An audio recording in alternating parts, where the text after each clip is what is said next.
আসসালামু আলাইকুম রহমাতুল্লাহি ওয়া বারাকাতুহু। প্রিয় দর্শক শ্রোতাবৃন্দ, আশা করি সকলেই ভালো আছেন।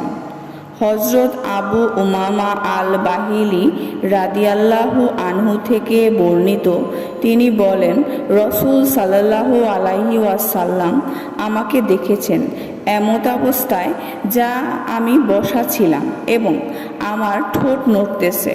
রসুল সাল্লাল্লাহু আলাইহি ওয়াসাল্লাম বললেন, হে আবু উমামা, আমি দেখতেছি তোমার ঠোঁট নাড়াচাড়া করতেছে, তুমি কি পড়তেছ?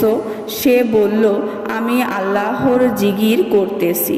রাসূল সাল্লাল্লাহু আলাইহি ওয়াসাল্লাম বললেন, হে আবু উমামা, তুমি সম্পূর্ণ দিন এবং সম্পূর্ণ রাত্র জিকির করো, এর চাইতেও উত্তম সম্পূর্ণ দিন এবং সম্পূর্ণ রাত্র ইবাদতের চাইতেও উত্তম। আমি কি তোমাকে উহা বলবো না?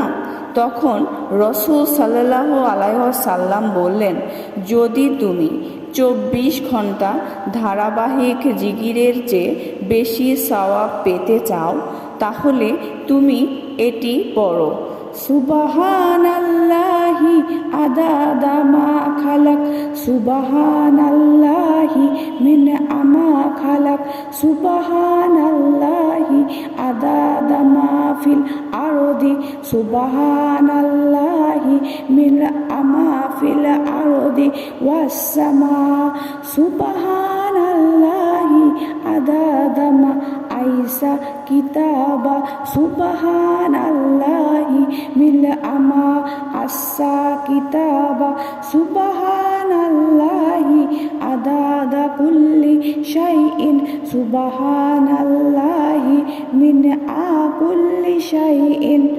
যদি কেউ এই 4টি বাক্য পড়ে, তাহলে সে 24 ঘন্টা জিকিরের চেয়েও বেশি সওয়াব পাবে। সুবহানাল্লাহ।